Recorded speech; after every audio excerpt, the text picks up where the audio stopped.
Hello everyone, welcome back to GKM Skills Park.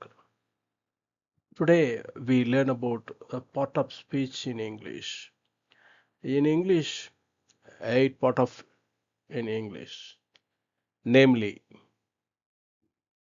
noun, பெயர்ச்சொல், pronoun, பிரதி பெயர்ச்சொல், verb, வினைச்சொல், adverb, வினையை சிறப்பிக்கும் சொல், adjective, பெயர்ச்சொல்லை சிறப்பிக்கும் சொல், preposition, முன்னிடைச்சொல், conjunction, இணைப்புச் சொல், இன்டர்ஜெக்ஷன், வியப்புச் சொல்.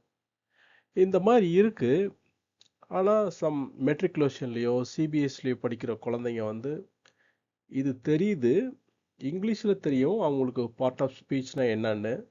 பட் தமிழில் அவங்களுக்கு இது என்னன்னு தெரியல. நான் நிறைய பசங்களை கேட்குறப்ப நவுன்னா என்ன, தமிழில் ப்ரொனவுன்னா என்ன, வர்ப்னா என்ன, ஆட்வர்ப்னா என்ன, அட்ஜெக்டிவ்னா என்ன, ப்ரீபோசிஷன்னா என்ன, கன்ஜெக்ஷன் என்ன, இன்டர்ஜெக்ஷன் என்ன, தமிழில் மீனிங் கேட்குறப்ப அவங்களுக்கு இது தெரியாமல் இருக்குது. ஸோ அந்த மாதிரி பசங்களுக்காக இந்த வீடியோ நான் மேக் பண்ணேன். நம்ம படிக்கிறது இங்கிலீஷ் மீடியமாக இருந்தால் கூட நம்ம தமிழில் கேட்டால் அதை சொல்ல தெரியணும். So we are in Tamil Nadu. If you ask what is the meaning of particular words, we have to explain on the words. That is the real learning அப்படின்னு நம்ம சொல்லலாம். ஸோ இந்த வீடியோ எல்லாருக்கும் ரொம்ப யூஸ்ஃபுல்லாக இருக்கும்னு நான் நினைக்கிறேன்.